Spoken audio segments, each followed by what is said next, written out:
Хорошо, хорошо.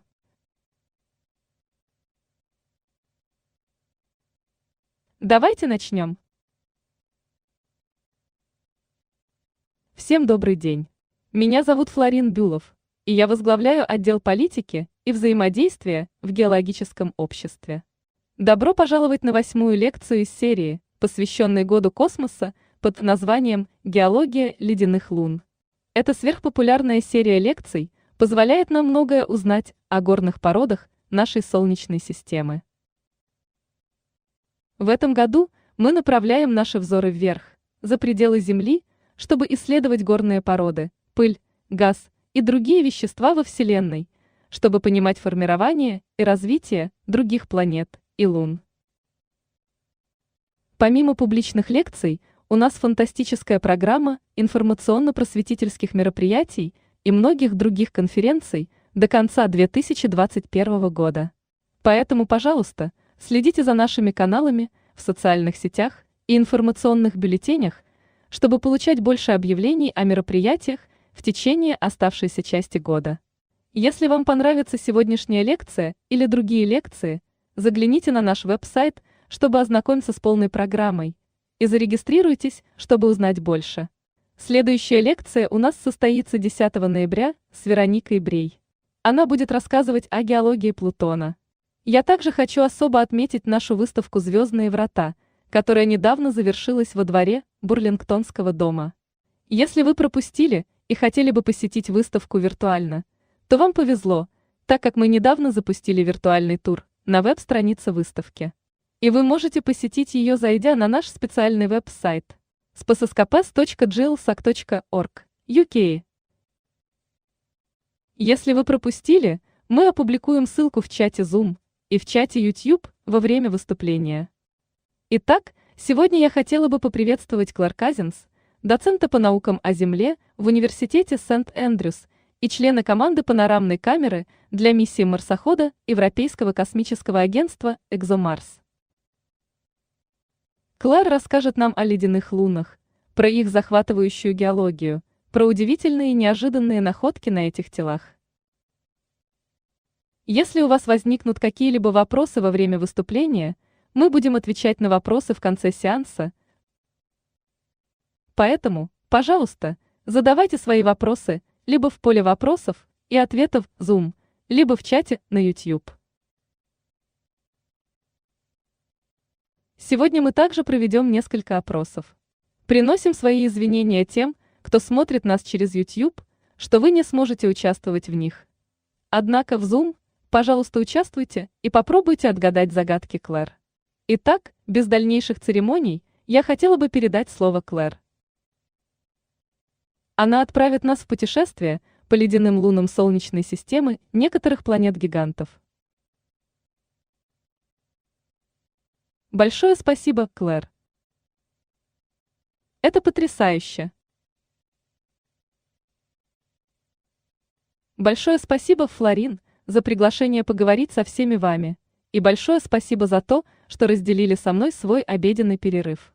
Надеюсь, я развлеку вас с вашими бутербродами или чем-то еще, что вы едите в данный момент. Итак, как упомянула Флорин, я хотела бы вас отправить в небольшое путешествие по ледяным лунам в нашей Солнечной системе. Это совсем другие миры, не похожие на близкие к нам планеты, таких как, например, Марс. Здесь все чужое, они разительно отличаются. Но на самом деле, они нам также интересны с точки зрения попытки понять, существовали ли иные среды обитания, подходящие для микробной жизни в других частях Солнечной системы за пределами нашей Земли. Поэтому они интересны, во-первых, чисто с геологической точки зрения, но они действительно интересны и с точки зрения биологии. Я только хочу показать вам, на что же похожи некоторые из этих миров, и что мы о них знаем. И что еще очень важно, так это, что мы еще не знаем о них, но надеемся узнать в будущем. Итак, я покажу вам, где находятся эти ледяные тела, и мы немного поговорим о том, что они на самом деле представляют из себя, как они устроены, чем они сложены. Кроме того, вы узнаете, чем они нам интересны, узнаете о разнообразии идущих на них процессов, что за среды мы можем найти в этих мирах. И, конечно же, вы узнаете о готовившихся миссиях. Вы узнаете, когда мы можем ожидать поступления новых данных из этих очень далеких и далеких миров.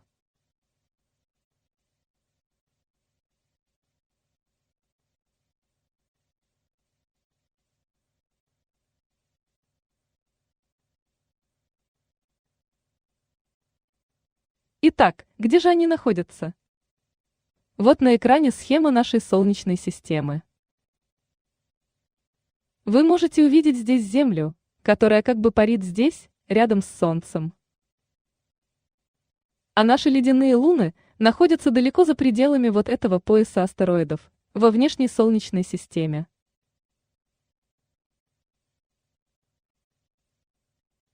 Такое положение объясняют особенностью формирования нашей Солнечной системы. Во время первичной конденсации химически различных элементов и соединений шло образование планет, лун и других видов каменных и ледяных тел в нашей Солнечной системе.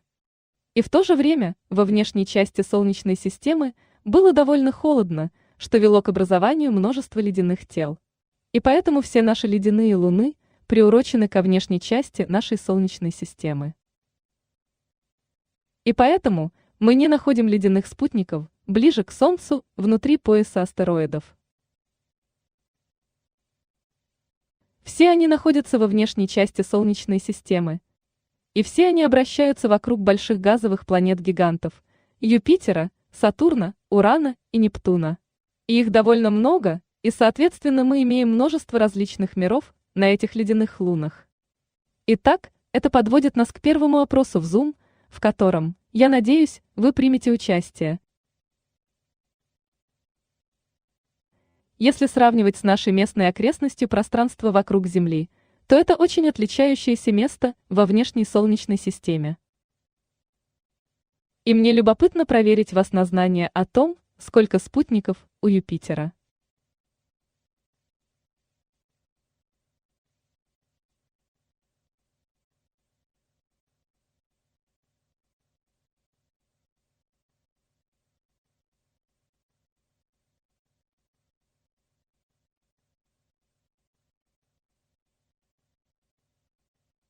Смотрю, что уже появляется множество разнообразных ответов.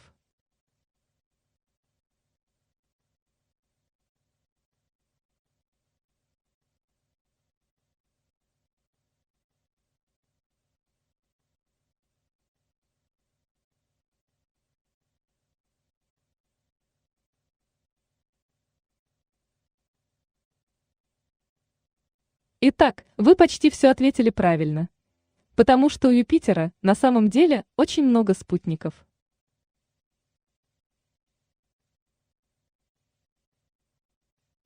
И я надеюсь вам это показать через секунду.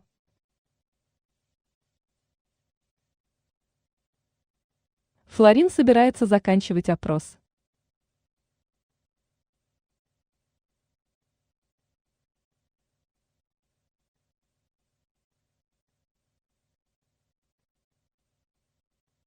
Можете ли вы убрать опрос с экрана, потому что я не вижу свои слайды?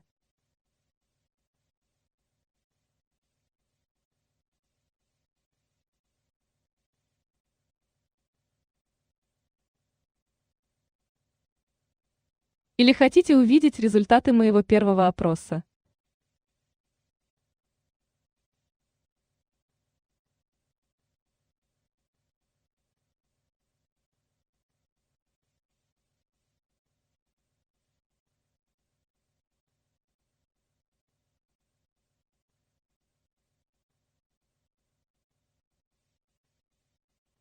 Как вы можете видеть на слайде, мы полагаем, что у Юпитера действительно много спутников.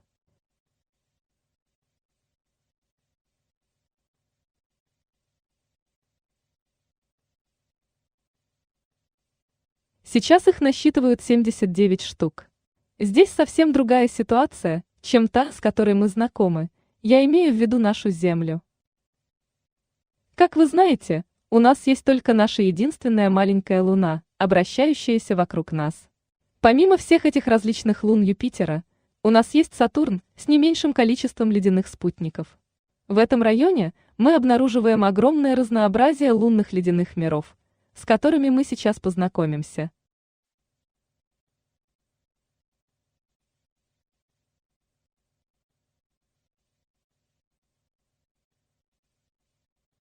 Итак, давайте рассмотрим луны вокруг Юпитера. Как я уже упоминала, у Юпитера большое количество тел. Итак, у Юпитера, как я уже сказала, 79 лун. 4 самых больших из них называются Галилеевы спутниками. И сосредоточившись на них, мы подробно рассмотрим действительно интересные миры ледяных тел.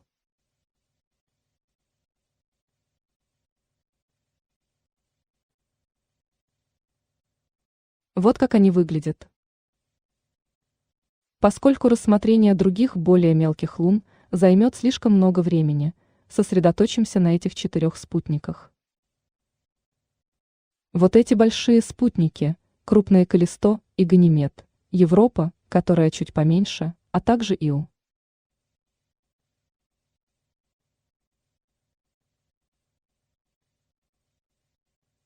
И из этих 4 Галилеевых лун Ио определенно не является ледяной луной. Ио – это совсем другой вид Луны. Он невероятно вулканически активен. У него есть такие объекты, как огромные лавовые озера, которые мы можем обнаружить на поверхности. Это образец горячего мира. Так что эта Луна резко отличается от остальных Галилеевых ледяных лун Европы, Каллисто и Ганимеда.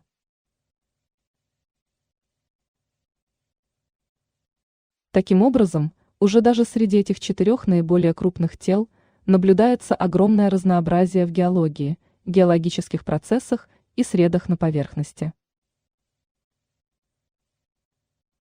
Сатурн также имеет огромное количество лун. 82 спутника. Не все из них еще даже имеют название. Многие из них также являются ледяными спутниками. Вот 2 крупных спутника Сатурна. На слайде Епет и Титан.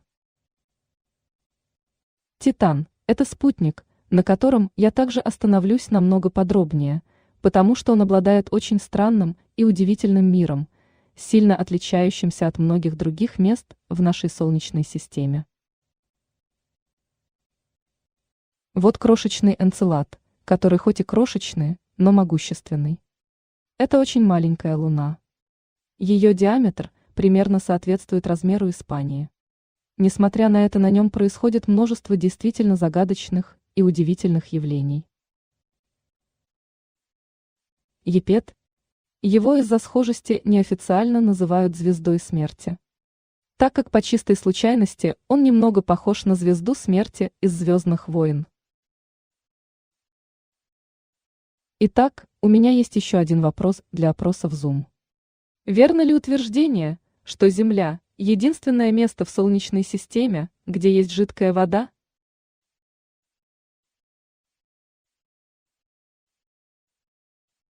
Опрос пошел.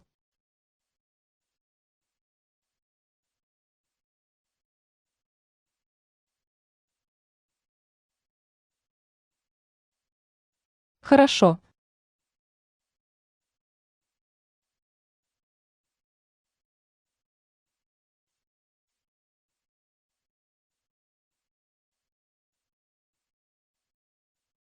Хорошо.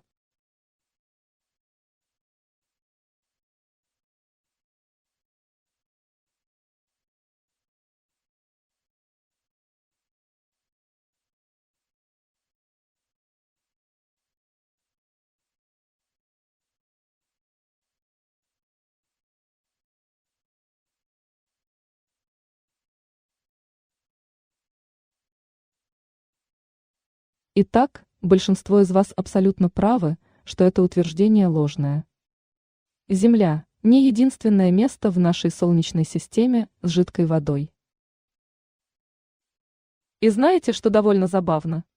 Мы почему-то склонны рассматривать Землю как уникальный объект с водой, думать как об особенной голубой планете. И как вы знаете, что она отличается наличием огромного водоема на ее поверхности. Но Земля – не единственное место с жидкой водой в нашей Солнечной системе. На ледяных лунах также есть жидкая вода. Вот как они устроены. Вот типичное строение для ледяных лун.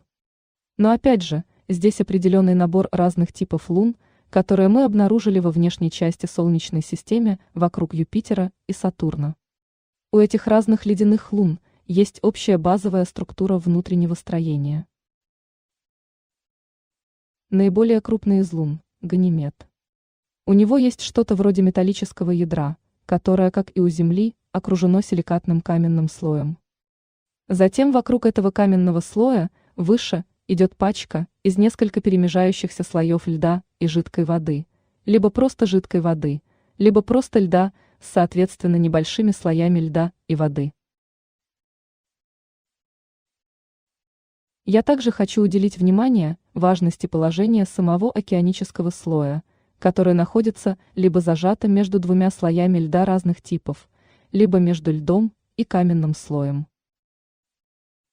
Почему это важно для понимания обитаемости этих различных сред?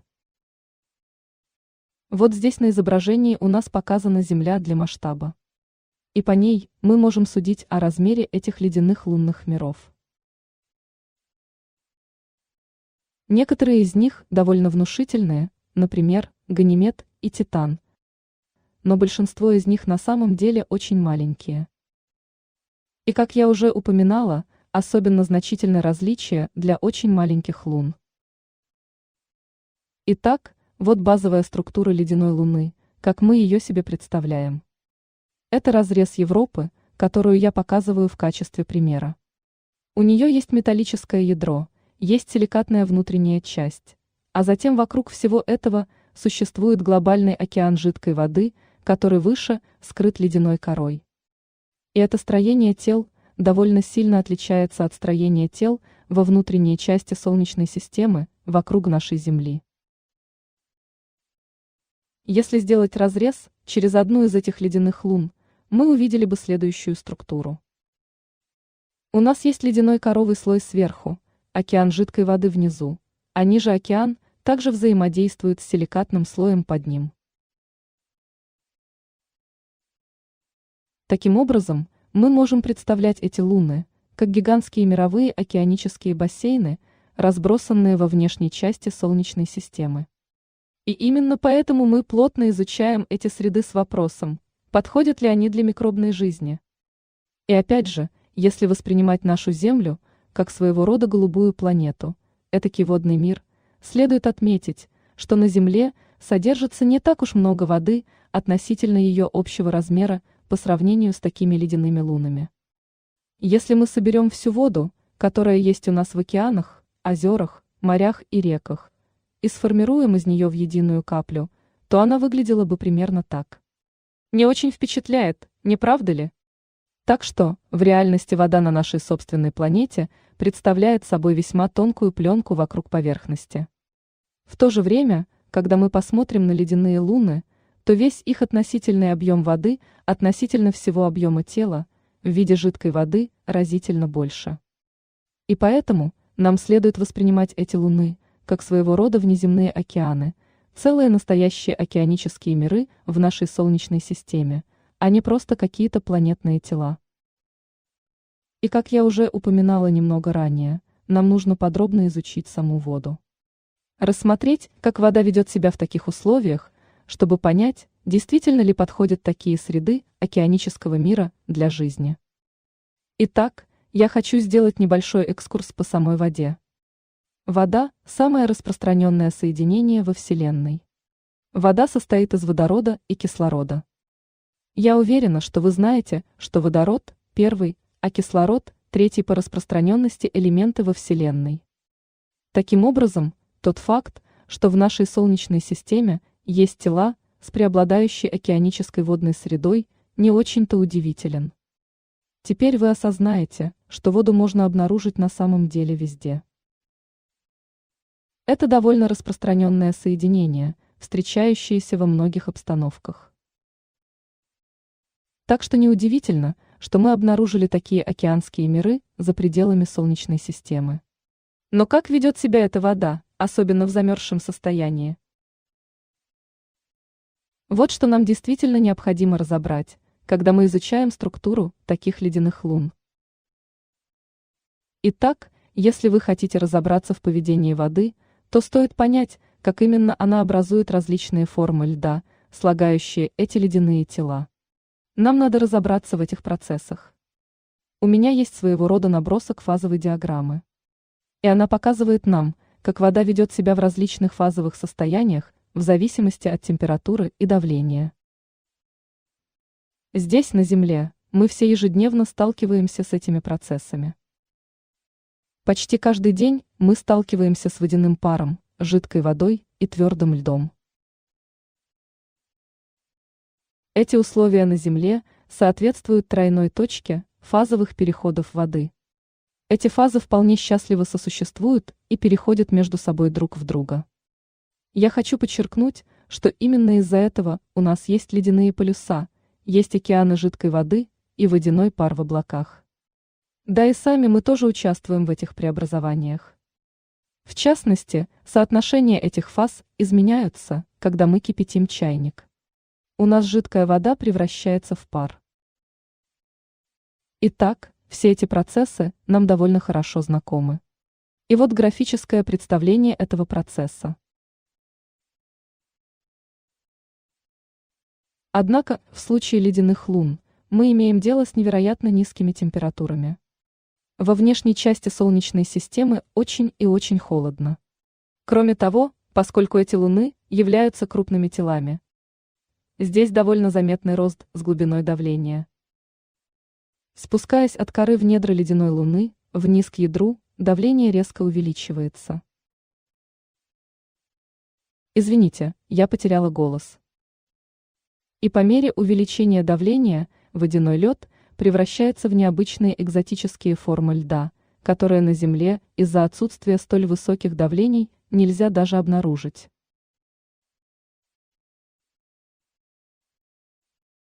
Такие экзотические фазы льда показаны на данной фазовой диаграмме. Обычный тип льда, с которым мы знакомы, имеет гексагональную симметрию. Именно поэтому у нас снежинки шестиугольной формы. Но когда мы переходим к более высоким давлениям, характерным для недр ледяных лун, мы сталкиваемся с целой линейкой различных фаз льда высокого давления, которые представляют собой очень необычные структурные формы, не встречающиеся на Земле.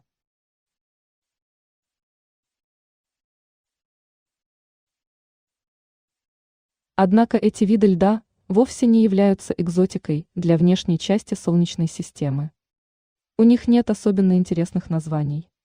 Их банально называют лед-2, лед-3, и у нас есть еще лед-5 и лед-6. И эти виды льда действительно обнаруживаются в этих ледяных лунных мирах. И такие необычные фазы льда крайне важны для понимания того, как устроены эти луны. Итак, рассмотрим некоторые примеры. Вот у нас Каллисто, это одна из самых больших ледяных лун. Из-за большого размера этой луны в ее строении выделяются два слоя льда. У нас есть внешняя ледяная оболочка, ледяная кора. Ее слагает наш земной вид льда, с которым мы все знакомы. Здесь, на этой диаграмме, этот вид льда окрашен синим цветом. Под ним у нас есть слой жидкой воды, который является глобальным океаном Каллисто. А затем под ним, прежде чем мы доберемся до силикатного слоя, мы должны обнаружить одну из этих странных форм льда высокого давления. В частности, для Каллисто данный вид относится ко льду номер 5. Вот здесь на диаграмме я только что выделила, где такой лед находится. Этот слой образуется потому, что давление становится слишком большим. При этом даже если у вас есть такой океан жидкой воды, давление увеличивается настолько, что при этом жидкая вода опять становится льдом. Вот здесь у нас образуется лед номер 5. Итак, у нас есть вот этот океан, зажатый между двумя разными типами слоев льда. Это характерно для таких крупных ледяных лун, как Каллисто. И когда мы обратимся к другому более крупному ледяному спутнику, такой как Титан, мы обнаружим нечто подобное. Однако давление здесь немного выше. И поэтому нижний слой состоит не из льда номер 5, а представляет собой более высокобарную фазу, называемую лед номер 6. И опять же, здесь обнаруживается наш знакомый земной тип льда, который расположен на поверхности. А между ледяными слоями находится жидкий глобальный океан. Такую же картину мы наблюдаем для более крупной ледяной луны, для Ганимеда. И такие глобальные океаны подо льдом называются запечатанными океанами. Потому что океаны запечатаны между двумя разными слоями льда, обычный лед сверху, а лед высокого давления снизу. У ледяных спутников поменьше, таких как Европа, строение отличается. У них под океаном нет вот этого нижнего слоя льда высокого давления. Поэтому такие океаны называются открытыми. Что особенно важно, так это то, что этот открытый океан не является бутербродным маслом между двумя слоями льда. На самом деле этот океан может взаимодействовать с каменистым слоем, лежащим ниже под ним. И этот факт важен для понимания того, насколько вероятна обитаемость таких глобальных океанов. Так как для нее необходимо взаимодействие между водой и каменным веществом, чтобы напрямую в океаническую среду из горных пород высвобождалось множество элементов и минеральных соединений. Как вы понимаете, хоть вода сама по себе необходима для жизни, однако это не единственный ингредиент, необходимый для жизни. Для жизни требуется целый ряд различных элементов и соединений, чтобы выполнять множество видов биохимических процессов. И многие из этих элементов и соединений можно получить только из самих горных пород. Таким образом, взаимодействие между океаном и силикатным дном имеет решающее значение. И таких пригодных океанских миров остается совсем немного. Поэтому, несмотря на то, что Каллисто и Ганимед – огромные луны, и у них есть эти огромные глобальные океаны, тот факт, что их океаны не взаимодействуют с силикатной подложкой, может означать, что эти океаны не обязательно пригодны для жизни. Хотя, несомненно, сами по себе они представляют собой огромные водные резервуары. Далее я хотела вас познакомить подробнее с некоторыми из этих ледяных лун. По озвученным причинам касательно вероятности жизни, сейчас я собираюсь пропустить Ганимед и Каллисто и сосредоточиться на Европе, Энцеладе и Титане. Мы получили много информации по этим лунам из недавних миссий. Это действительно интересные объекты, значительно различающиеся между собой. Итак, начнем с Энцелада. Как я уже упоминала ранее, Энцелад – очень маленький спутник Сатурна. Его диаметр размером с Испанию, но в этом маленьком крошечном мире происходит много чего ужасно интересного. Между 2005 и 2015 годами в течение около 10 лет его исследовал космический зонд НАСА Кассини. Вот художественная иллюстрация космического зонда, который посещал систему Сатурна. И знаете, Кассини была потрясающей миссией в плане многих научных открытий. Включая открытие на Энцеладе, который до этого представлялся чем-то вроде голой статичной маленькой ледяной луной. Вроде ничего особенного. Но оказалось, что из него бьют огромные фонтаны вещества в Южной полярной области со скоростью около 800 миль в час, распыляя свой материал на сотни миль в космос. И эта малюсенькая Луна, на самом деле, вносит довольно значительный вклад в локальную обстановку вокруг Сатурна. А вот как выглядит жорла, источающие такие гейзеры в Южной полярной области Энцелада. Вот одно из самых живописных изображений Кассини. И надеюсь, вы можете очень четко увидеть вот эти струи вещества, источающиеся из Южного полярного региона. Вот здесь их источник. И вот еще одно изумительное изображение от Кассини. Фонтаны источаются отсюда. Видите немного более темно-синие полосы прямо вдоль всего южного региона этой Луны? Их называют тигриными полосами. И это своего рода большие тектонические образования в Южной полярной области, откуда извергаются эти струи. Они получили свое название из-за своей текстуры на фотоизображениях. И надо отметить, что реально они немного теплее, чем окружающая поверхность. Однако понятие теплее здесь довольно относительное, так как их максимальная температура составляет около минус 116 градусов по Цельсию, что все равно очень холодно. Но относительно температуры окружающей ледяной поверхности это заметно теплее. И опять же эти уникальные температурные данные были получены миссией Кассини. И эти тепловые аномалии идеально совпадают с геологическими особенностями, такими как тигриные полосы, которые мы наблюдаем на Южном полюсе. Итак, мы рассмотрели места, откуда материал подледного океана извергается. Но следует заметить, что этот же материал вносит свой вклад в одно из колец вокруг Сатурна. Реально, это очень большое научное открытие. Данное кольцо Сатурна обозначается буквой Е. Оно, конечно, не так известно, как главные кольца вокруг Сатурна. Представляет собой скорее нечто вроде тонкого внешнего кольца вокруг Сатурна. Но фактически оно образуется из гейзеров, извергающихся из недр Энцелада. Итак, вот что мы видим. Вот Энцелад, расположенный в середине этого кольца Е. Он выносит весь этот извергаемый материал, состоящий изо льда и пыли, в окружающую космическую среду. При этом формируется вот такое кольцо. Для меня это одно из самых потрясающих изображений, которое прислал нам Кассини. Вот здесь изображен Сатурн, он освещен Солнцем сзади. И здесь, как в сказке, видны все кольца вокруг Сатурна. А вот здесь вы можете заметить, что кольцо Е – это самое внешнее, очень тонкое кольцо вокруг Сатурна. И вот что потрясающе. Нам реально удалось провести Кассини сквозь эти купола и проанализировать их химию. Хотя изначально данная миссия даже этого не предполагала, так как такие гейзеры впервые были только открыты именно этой миссией. Но, к счастью, на борту этого аппарата имелись инструменты, которые могли реально проанализировать химический состав этих фонтанов, что и дало нам чуть-чуть информации о скрытом подледном океане Энцелада. Вот эти два инструмента, которые мы использовали для анализа гейзеров.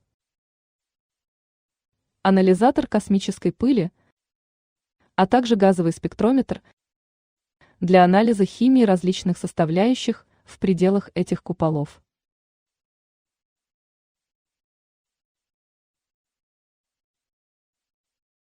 И мы сделали это. Аппарат пролетел через эти шлейфы с задачей узнать, что они из себя представляют. И вот что было обнаружено. Эти фонтаны содержат водяной лед, что неудивительно. Но они также содержат и другие вещества, которые могут рассказать свою маленькую историю. Эти шлейфы содержат соли, различные хлоридные соли, такие как хлорид натрия. Это та самая знакомая нам соль, обычная поваренная соль. Также обнаружены некоторые другие минералы, например, карбонатные минералы. В этих гейзерах присутствуют газы, такие как углекислый газ, аммиак, водород, метан, а также очень маленькие наночастицы кремнезема. Также в этих струях обнаружен органический материал. И я быстро пройдусь по каждому из обнаруженных веществ, чтобы дать вам понимание, что означают эти результаты. Итак, если мы примем тот факт, что там есть водяной лед в сочетании с солью, это означает, что у нас действительно есть то самое, упомянутое ранее, взаимодействие воды и каменной оболочки. Мы узнали, что океан на Энцеладе на самом деле взаимодействует с каменистым слоем под ним, растворяя множество минералов в этих породах, вынося их в подледный океан, в результате образуются такие соли. И у нас также есть газы. Действительно, это очень интересно с точки зрения обитаемости таких океанов. Все эти газы могут быть использованы для микробного метаболизма. Как различные типы микробов могут производить энергию, мы прекрасно знаем по микробам на Земле. Итак, у нас есть ингредиенты для жизни, из которых можно получить энергию. Тот факт, что в этих гейзерах присутствует кремнезем, предполагает, что здесь также происходит гидротермальная активность. Таким образом, У нас имеется не только взаимодействие воды и горных пород, но и взаимодействие горячей воды и горных пород, то есть глубинная гидротермальная активность внутри океанической среды. Сравнивая с подобными гидротермальными системами океанов Земли, можем предположить, что это действительно хорошая новость для существования внеземной жизни. И опять же мы вспомним, что органические вещества зафиксированы и в извергаемых фонтанах. Это также говорит о том, что у нас есть все базовые органические строительные блоки, доступные для различных биологических кирпичиков.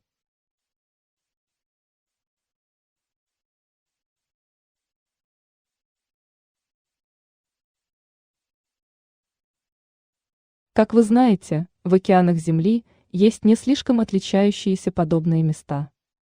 Итак, вот своего рода обобщающее художественное представление того, что там втихаря может происходить.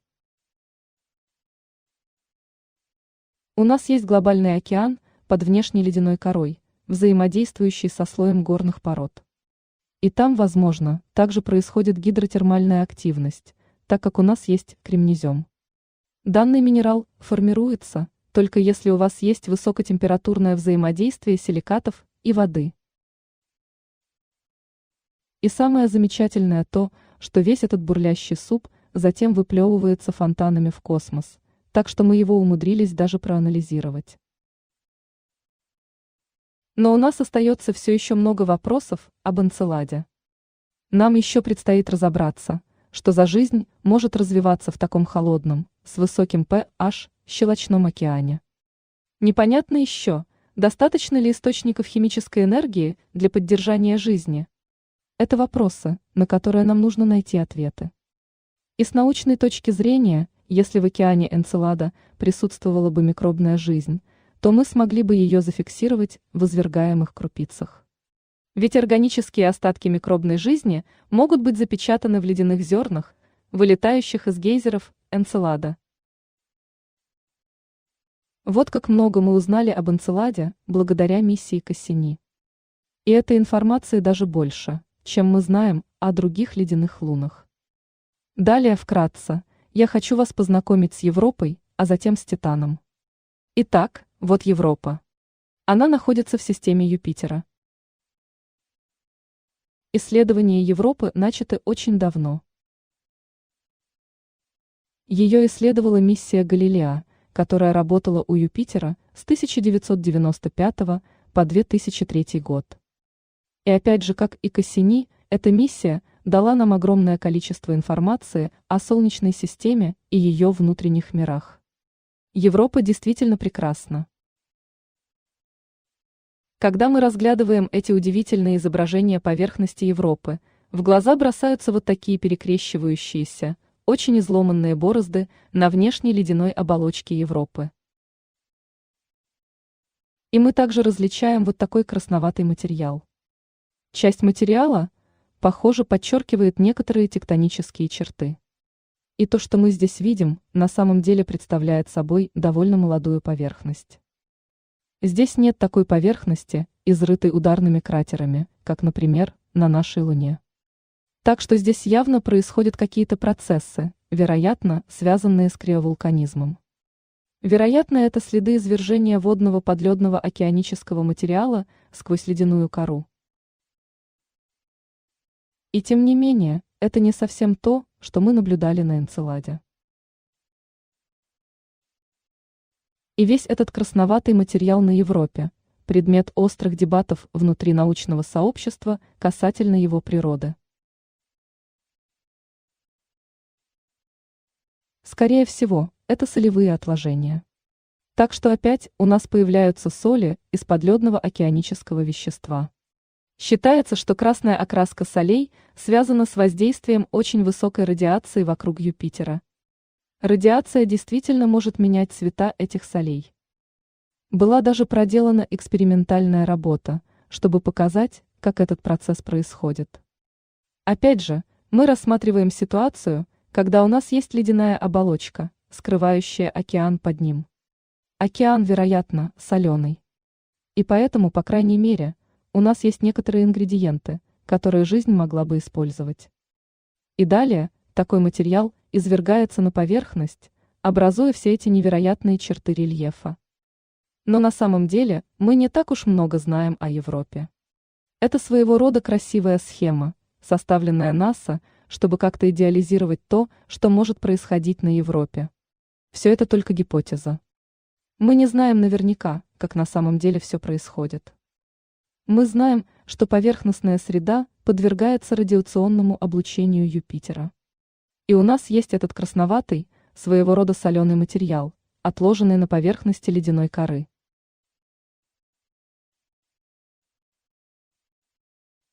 Этот материал каким-то образом поднят с помощью криовулканизма через разломы и жерла. Но также не исключено, что он мог быть поднят за счет тектонического опрокидывания блоков ледяной коры. Мы не знаем наверняка. А затем под ним у нас снова есть такой глобальный океан, в чем мы достаточно уверены. Но как этот глобальный океан взаимодействует с силикатной подложкой? Опять же, может быть, это гидротермы? Или это просто очень статичные процессы в холодной воде? Опять же, мы просто этого не знаем. Это действительно важные вопросы о Европе, на которые нам нужно найти в будущем ответы. Но как этот глобальный океан будет взаимодействовать с каменным слоем под ним? Будут ли это гидротермальные источники, или это просто очень медленный статический процесс взаимодействия с холодной водой? Опять же, мы просто этого не знаем. Это опять же действительно важные вопросы о Европе, на которые нам нужно найти ответы. Уже было несколько действительно интересных работ, которые намекнули на то, что у нас могут быть активные криовулканические извержения на Европе, какие наблюдаются сейчас на Энцеладе. Вот внизу изображение Европы в градациях серого. А вот здесь ярко-зеленые области. Это те места, где мы видим локальные выбросы водорода и пики кислорода, что можно интерпретировать как отрывочные, однако современные извержения. Но это одна из интерпретаций, что, как вы понимаете, пока не слишком убедительно. Это просто своего рода намеки на то, что это вообще возможно. И опять же, нам еще многое предстоит узнать о Европе. Что замечательно. Потому как нам предстоят несколько миссий, которые вскоре направятся к Европе в течение следующего десятилетия. Сюда будут направлены миссии Европейского космического агентства и НАСА. Хотя космические зонды и не приземлятся на поверхность, они все равно предоставят нам множество данных об этой ледяной Луне, о которой мы так еще мало знаем. Итак, первая миссия JUICE, The Jupiter Ice Moons Explorer, стартует в следующем году, и она будет исследовать не только Европу, но также Ганимед и Каллисто. У нас также запланирована и миссия НАСА. Это будет миссия Европа Клиппер. И как следует из ее названия, миссия на самом деле сосредоточена на изучении Европы. Планируется совершить много облетов Европы, чтобы собрать как можно больше данных о ее природе и ее поверхностном материале, которые дадут нам подсказки о ее подледном океане. И кроме того, для более удаленного будущего представлена скорее концептуальная миссия. Она пока только в стадии разработки. Эта миссия будет с посадкой на Европу, чтобы непосредственно подробно проанализировать материал поверхности Европы. Но до этого момента, наверное, нам еще далеко. А теперь я хочу вас перенести на Титан. Итак, вы узнали Европу и Энцелад. Теперь вы знаете, что это своего рода похожие системы.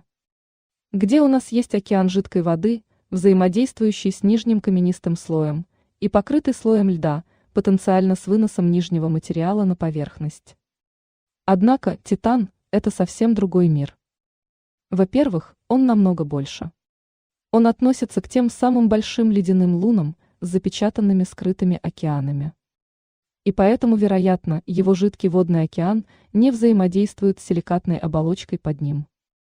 Однако поверхность Титана характеризуется целым рядом завораживающих особенностей и процессов. И также, вы можете сразу заметить, что он выглядит совсем по-другому. Реально из космоса мы не видим ледяную кору Титана. Вместо этого мы видим своего рода целый мир этой Луны, окутанный очень плотной атмосферой, с непрозрачной для наблюдения с орбиты поверхностью.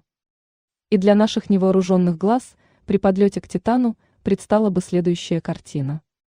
Чтобы попытаться увидеть сквозь эту плотную атмосферу Титана, нам надо воспользоваться разными длинами волн.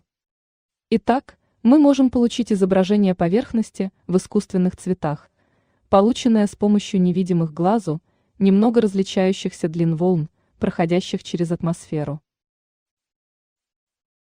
И то, что мы уже можем увидеть, это некоторые вариации на поверхности с точки зрения возможных геологических особенностей. А затем, если мы посмотрим на Титан в инфракрасном диапазоне, мы сможем увидеть еще больше. Можно увидеть своего рода области с высоким альбедо, ярко окрашенные, вроде розоватого цвета вблизи полюсов, и некоторые более темные экваториальные области, а также более яркие, голубоватые области здесь. Итак, мы уже наверняка увидим, что у нас есть геологическое разнообразие на поверхности Титана. Это важно, потому что когда вы видите разнообразие рельефа, это означает, что при их создании происходит множество разных процессов. Вот эти озера называются морями. Смотрите вот здесь.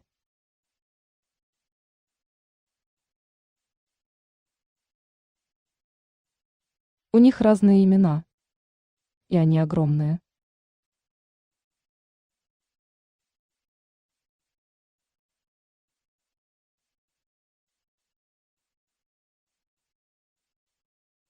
Вот масштабная линейка, около 500 километров.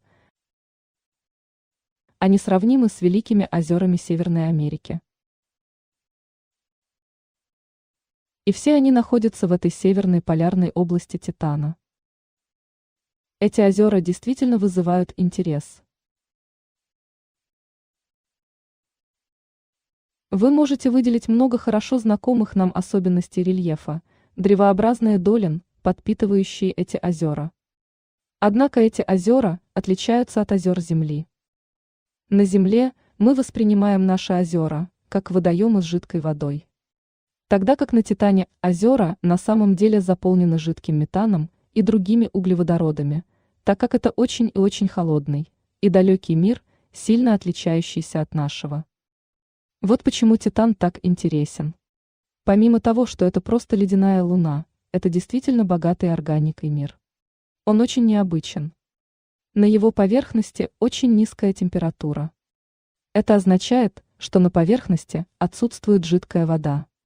Какая бы ни была там жидкая вода, она все равно скрыта под запечатанным глобальным океаном.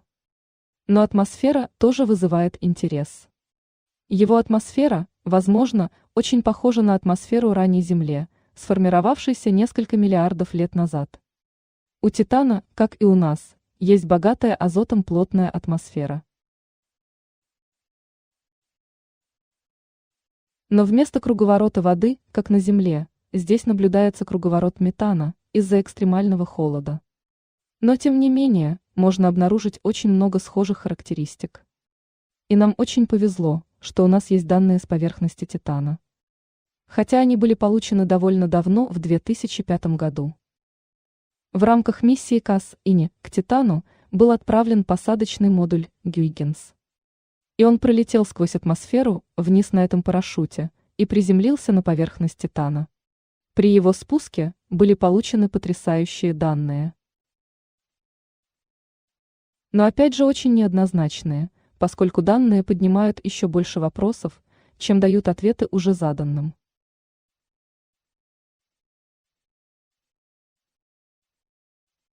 При спуске посадочный модуль, прежде чем сесть, делал снимки. Нам открывается пейзаж, очень похожий на земной. Мы можем увидеть такие черты рельефа, как береговые линии, холмы с невыраженным рельефом. У нас есть речные русла, секущие ландшафт. Все нам довольно знакомо, за исключением того, что черты рельефа сформировала не жидкая вода, а жидкие углеводороды, вроде метана. Это реально чужой мир. И когда аппарат приземлился, он случайно попал на такое высохшее русло реки.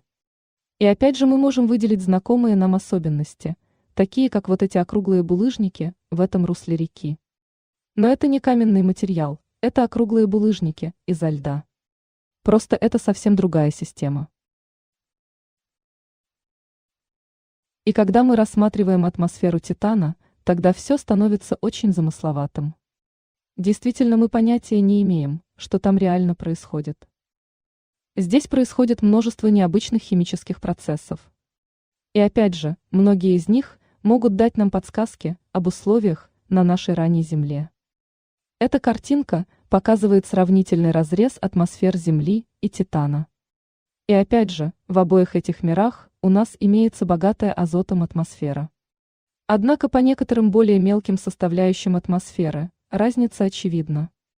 У нас на Земле в атмосфере есть немного кислорода, тогда как на Титане эту нишу заменяет метан.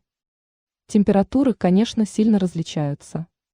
И желтая пелена на Титане, из-за которой мы не можем рассматривать поверхность сквозь атмосферу, это фотохимический смог, который частично формируется в слоях самой атмосферы.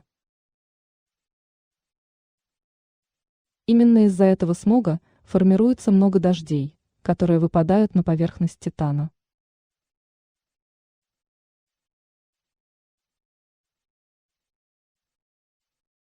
Здесь происходят многочисленные процессы.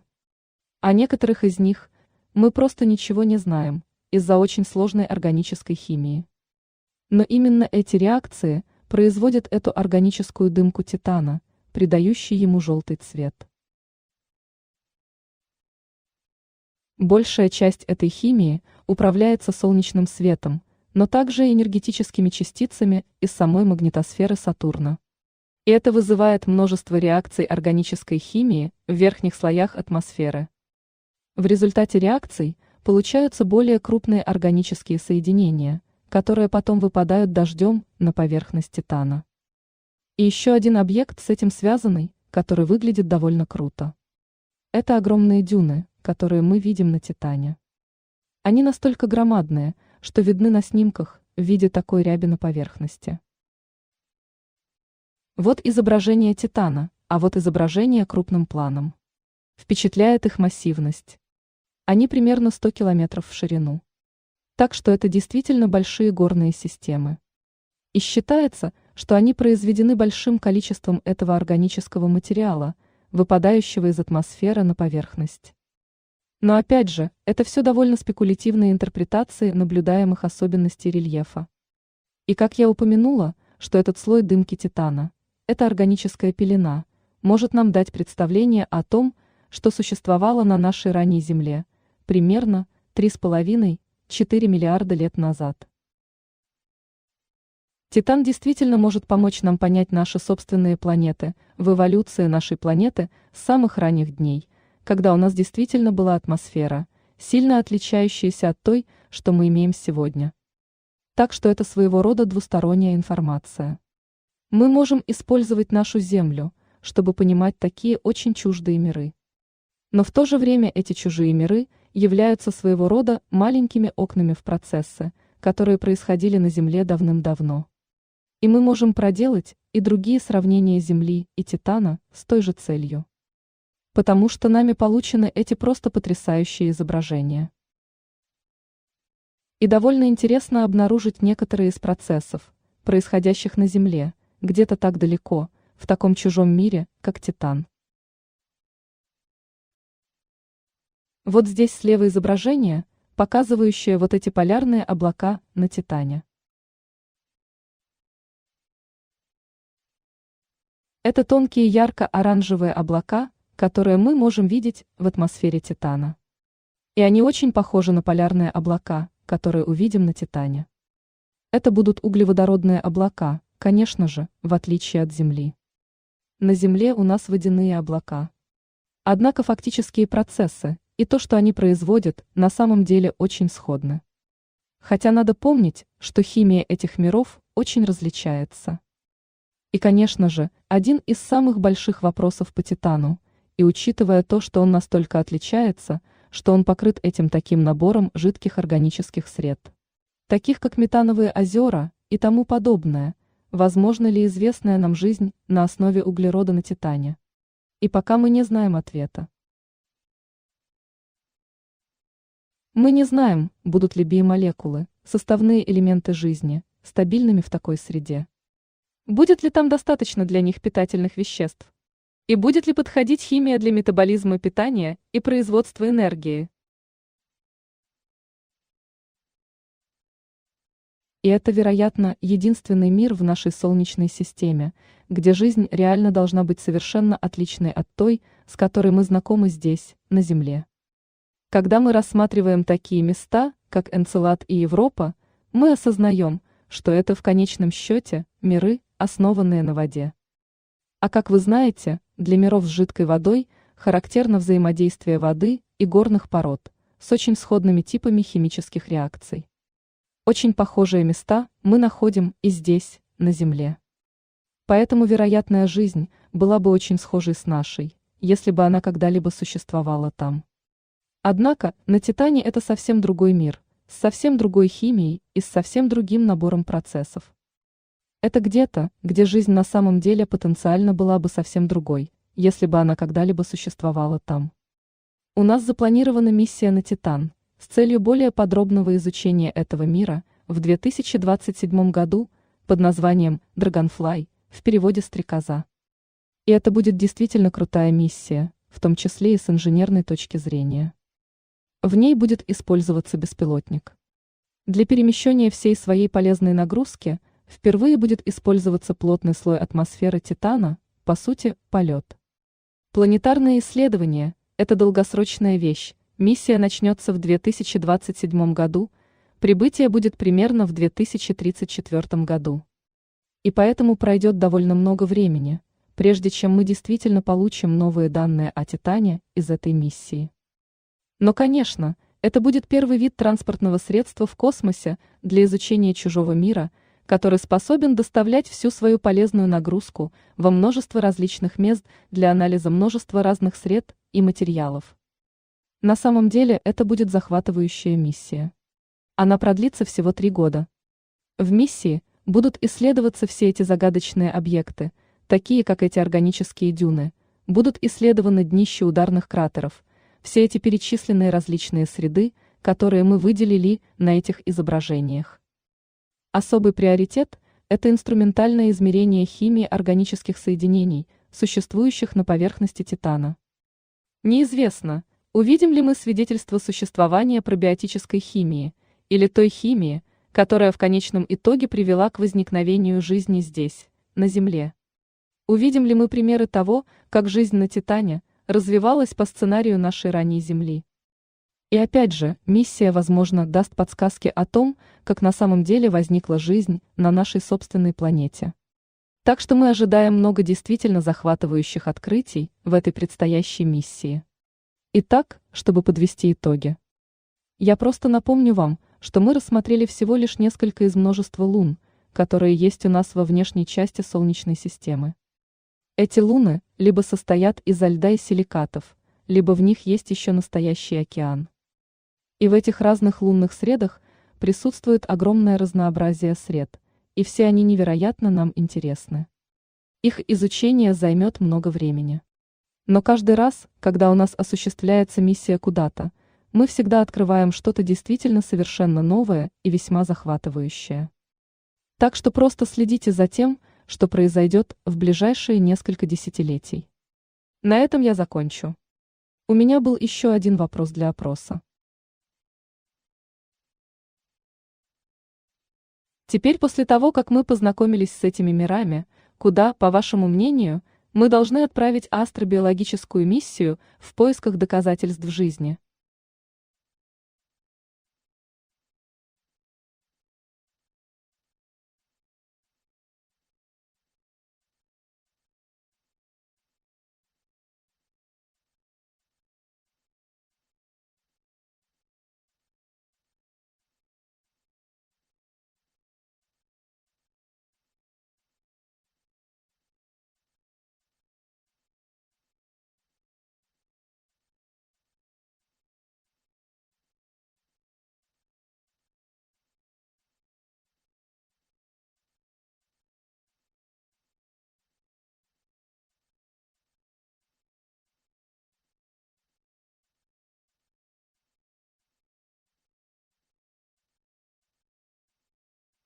Итак, мы видим, что на данный момент Европа наиболее предпочтительная.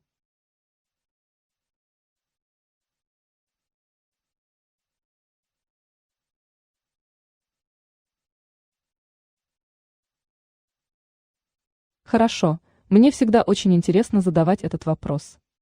Потому что наблюдается почти довольно равномерное распределение между тремя разными местами. Европа, я думаю, также является тем местом, что действительно просто завораживает так много людей, так как мы так мало знаем об этой Луне. Что же хорошая работа? У нас действительно есть основания для отправки туда миссий в течение следующих нескольких десятилетий. Но, конечно, они все очень интересные для множества открытий.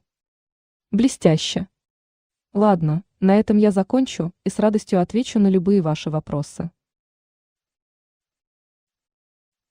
Привет, Клэр, большое спасибо, и какая увлекательная лекция. Ледяные луны и Титан, по-моему, просто совершенно умопомрачительные. Они действительно очень разные. Не волнуйтесь, у нас есть много вопросов, которые все очень и очень интересные. Я обещаю, что получу ответы на один из них. Итак, первый вопрос, который у нас есть, заключается в том, что определяет тело как Луну, а не планетарное тело другого типа. О, это хороший вопрос. Итак, я полагаю, что есть своего рода формальное определение для этого, которое выкинуло Плутон из списка планет, из планетарного клуба. Но я думаю, что с лунами в целом мы наблюдаем то, что они, знаете ли, спутники, вращающиеся вокруг конкретной планеты. И это действительно будет основным определяющим признаком того, что означает этот класс небесных тел. И я считаю, что это довольно растяжимое описание. И именно поэтому у нас так много разных типов тел, которые классифицируются как луны. Вы помните, что некоторые из них сферические и круглые, как наша собственная Луна, и выглядят совсем как Луна на нашем небе. А другие – весьма необычные спутники неправильной формы, которых намного меньше по размеру. Но в конечном итоге все они вращаются вокруг одной из планет нашей Солнечной системы. Отлично, спасибо. Итак, откуда мы знаем, что у одних лун металлическое ядро, а у других – каменное? Как мы это узнаем? Отличный вопрос. И похожий вопрос. Откуда мы знаем, что в таких местах, как Европа, есть океан жидкой воды? В основном эти знания черпаются из гравитационных особенностей движения тел, в частности, как луны раскачиваются во время их движения в космосе. Если мы возьмем в качестве примера Европу, то мы будем наблюдать за ее особенностями вращения вокруг Юпитера, как она как бы колеблется при этом движении. Через эти гравитационные данные, наряду с данными о плотности, у нас складывается понимание того, как такая Луна должна быть структурирована для того, чтобы соответствовать наблюдаемым данным. По сути, так и делается наука, верно ведь? Вы сначала накапливаете достаточно данных, а затем видите, что данные больше не изменяются. И вы уже можете охарактеризовать объект. Вы переходите к интерпретации этих данных, выдвигаете ряд моделей для объяснения данных и выбираете лучшую из них, наиболее соответствующей данным. А для случая ледяных лун наиболее лучшее объяснение для полученных данных подходит гипотеза о подледном океане. Отсюда у нас достаточно уверенности в том, что там существует такой слой жидкой воды, а также и такие вещи, как, например, металлическое ядро. В целом такие модели хорошо объясняют данные гравики и данные по плотности. Хорошо, здорово, увлекательно. Вопрос. Иу, единственное ли тело в Солнечной системе с большим количеством серы, и если да, то почему? Ага, это интересно. Итак, Иу, как вы видели на этом изображении, выглядит как ярко-желтым телом, так как его поверхность пропитана всей этой серой. Однако я не считаю, что именно Иу является самым богатым по сере телом в нашей Солнечной системе. Сера распространена повсюду. Это один из самых распространенных элементов в нашей Вселенной. Ее мы обнаруживаем везде.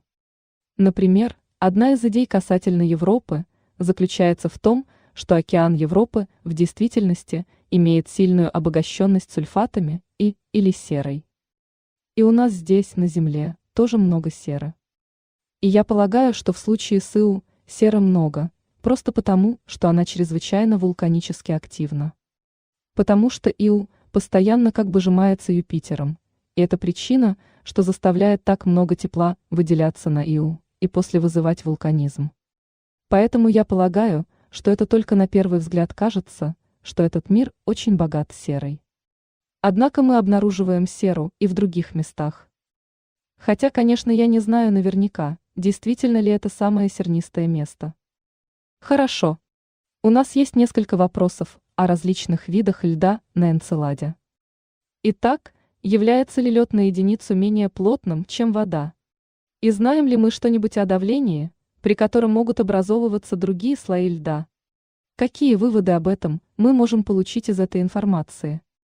Наше понимание этих различных форм льда в основном исходит из экспериментов, проведенных здесь, на Земле, когда люди подвергали лед разным давлениям.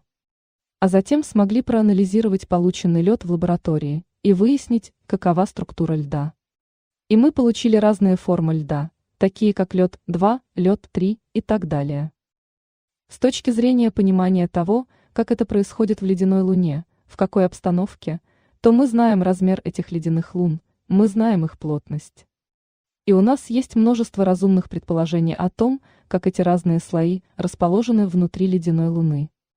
Отсюда мы можем говорить о том, какое давление будет под определенным слоем воды, силикатов, льда или какого-то другого материала.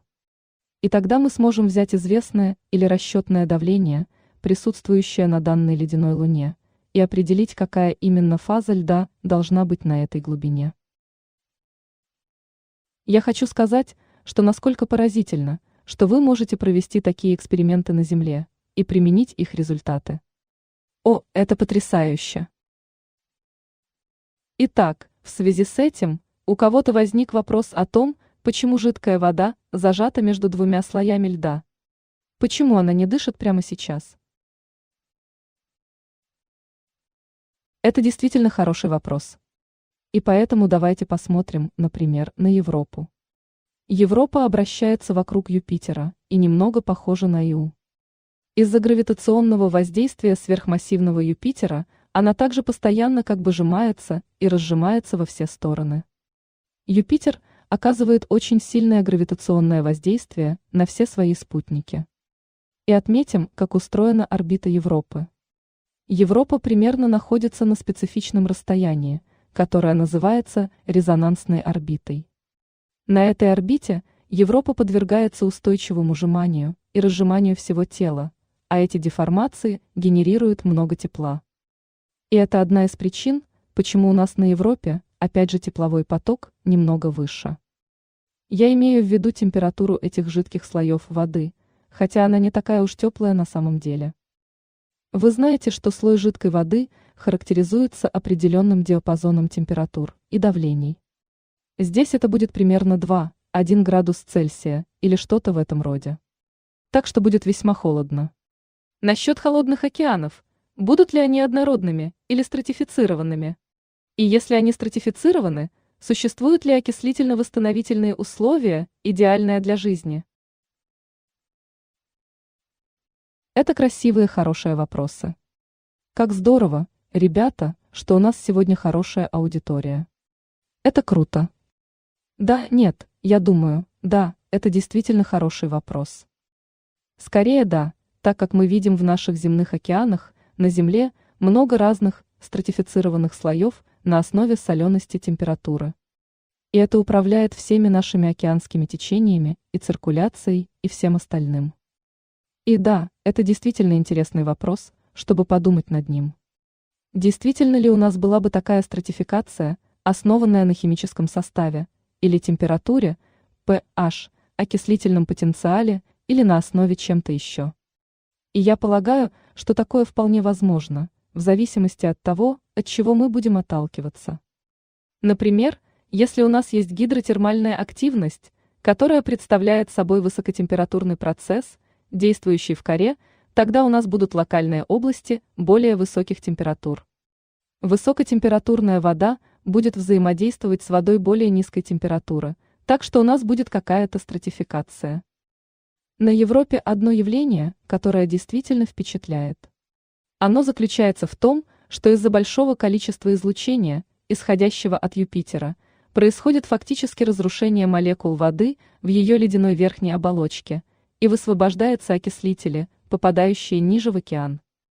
Из-за этого излучения происходит распад молекул воды на водород и кислород. И поэтому в поверхностных водах этого океана, прямо возле слоя льда, возможно, вы бы заметили больше процессов окисления. Хотя дальше в глубины океана кислород бы не проникал. И поэтому, да, вероятно, прямо сейчас там происходит расслоение, но мы просто понятия не имеем, как именно. Хорошо. Нам так много предстоит узнать. Итак, теперь есть несколько вопросов о фонтанах и вынос материала с поверхности. Спрашивают, если энцелад выбрасывает фонтаны, то уменьшается ли он в размерах со временем из-за потери материала или нет? О, это интересно, посмотреть на это с точки зрения потери материала. Однако с точки зрения его относительного объема, суммарный объем потерь материала настолько мал, что, вероятно, потери незначительны. Но я не представляю, как долго должны вестись наблюдения, чтобы оценить его уменьшение в размере.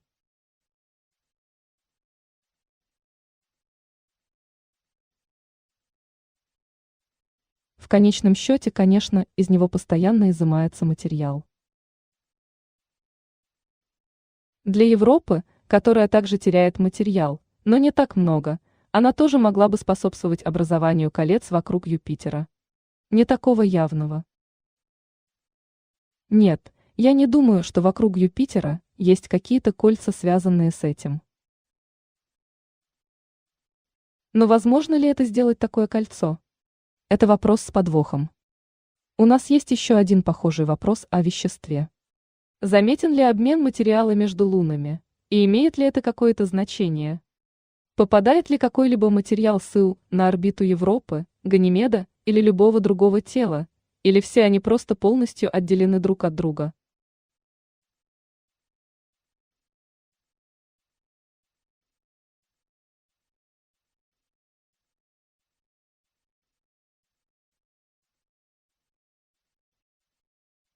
Я думаю, все они как бы влияют друг на друга в своих собственных планетарных системах.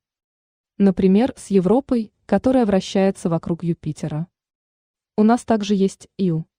И была большая дискуссия о том, каков химический состав океана Европы. Он хлоридный, например, с солями натрия, или серно-сульфидный. Причина спора была в том, что мы видим доказательства наличия сульфатных солей на поверхности Европы.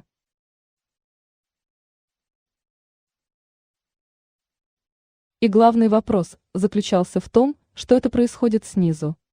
Откуда идет поступление серы из океана снизу, или на самом деле это сера, поступающая с Иу, которая затем оседает на поверхность. Следовательно, Европа может захватывать много сернистого материала, поступающего с Иу.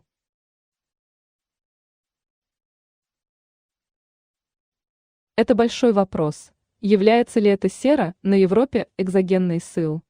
Или она действительно эндогенная, вынесена из самого подледного океана? Или это может быть сочетанием этих источников?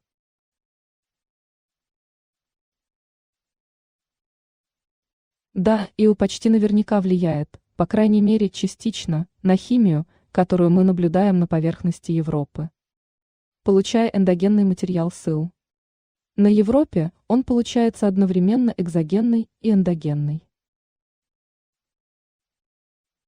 И еще вопрос о гидротермальной деятельности. Почему же они сосредоточены на полюсах?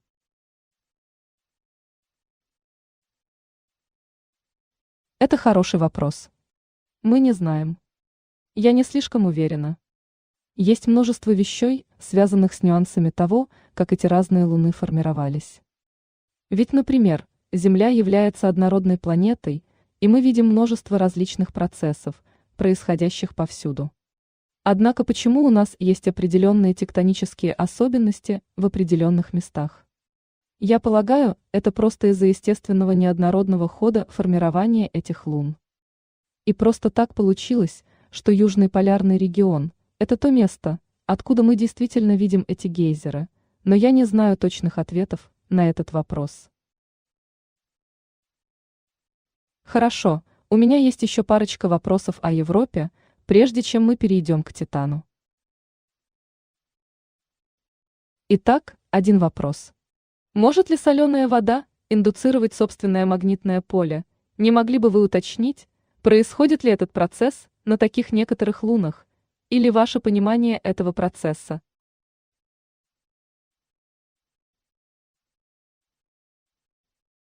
Я не слишком уверена в этом.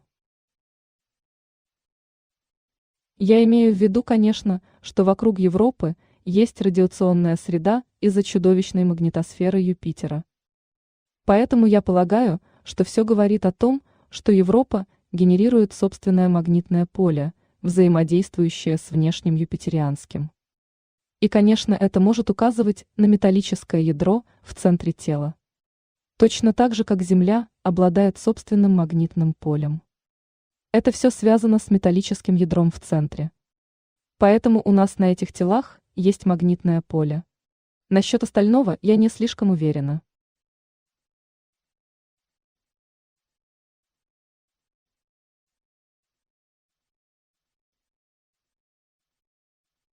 Хорошо. Вот вопрос по новым миссиям, которые будут совершать облеты ледяных лун. Когда они достигнут своих соответствующих мест исследований?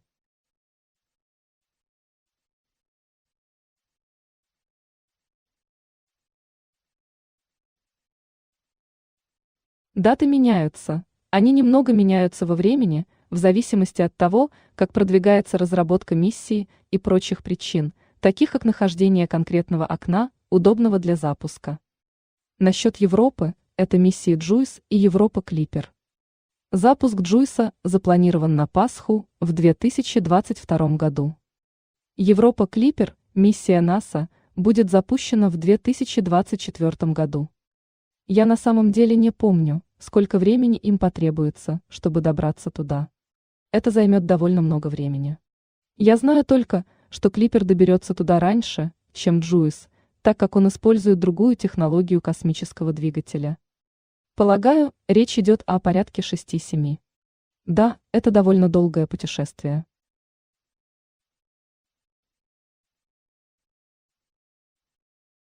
Хорошо. Теперь переходим к Титану и Тритону. Каковы последние модели для Тритона и есть ли ожидание приливного нагрева мерзлоты?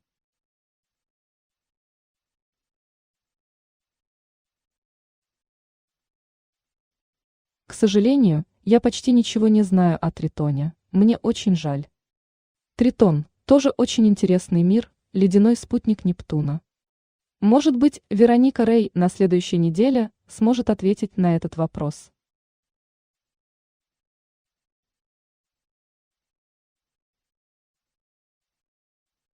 Она знает намного больше о дальних уголках нашей Солнечной системы, чем я.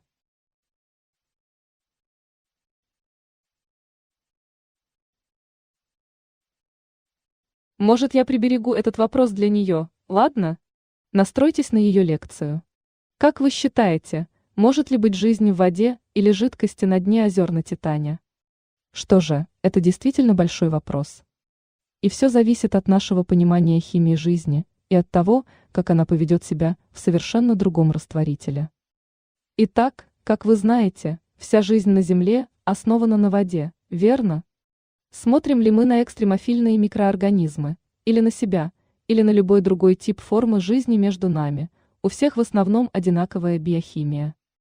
Все мы сделаны из одного и того же основного материала, и нам всем нужна вода. Вода – это та субстанция, в которой будут работать все наши биомолекулы. Но на Титане мы наблюдаем совсем другой сценарий.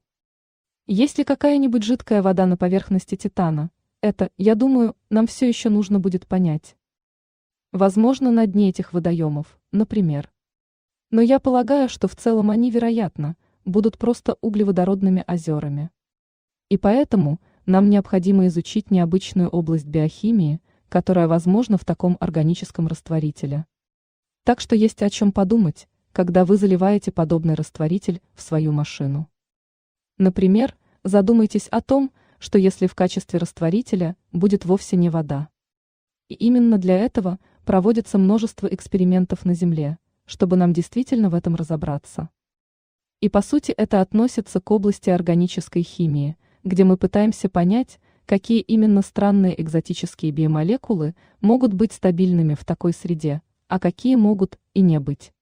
Реально это довольно сложно.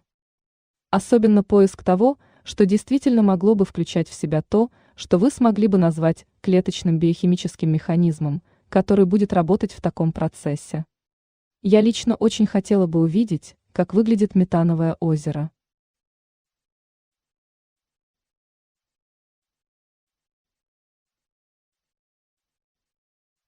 И напоследок о Титане. Вы упомянули, что атмосфера Титана толще Земли, по инструментальным данным. И она более плотная. Тогда как такая атмосфера соотносится с его более слабой гравитацией. Ох, я не знаю.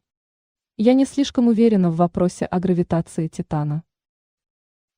Ладно, это весьма сложные вопросы. И, наконец, есть довольно много людей, которые расспрашивали касательно фазовой диаграммы в начале. Почему там изображены Дэвид Боуи и Квин?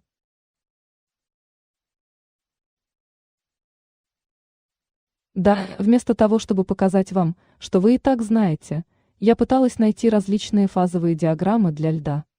И я не хотела показывать диаграмму, где все очень сложно для неподготовленных. Не хотелось нагружать понятиями, такими как температура в кельвинах, и все такое.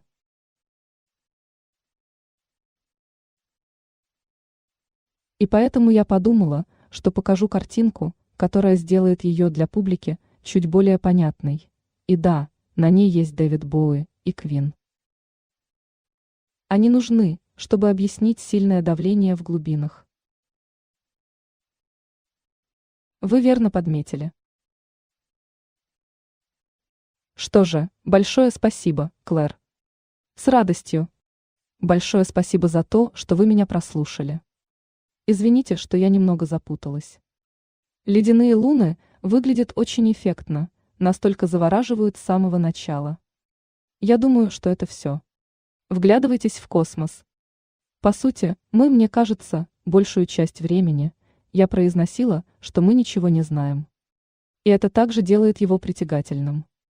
Итак, все слушающие, следите за будущими миссиями. Если вы хотите взглянуть на некоторые изображения ледяных лун, добро пожаловать на нашу выставку Spacescapes. Ссылка в чате. Наш следующий доклад будет с Вероникой Брей о Плутоне. И она ответит на все вопросы, которые у вас остались сегодня. 10 ноября она расскажет о том, как Плутон нагревается, какие там горные породы или что-то там еще есть. И большое спасибо, Клэр. Спасибо спонсору выступления. И я надеюсь скоро увидеть вас всех, чтобы узнать больше о горных породах Солнечной системы. Всем большое спасибо. Спасибо. Всем большое спасибо.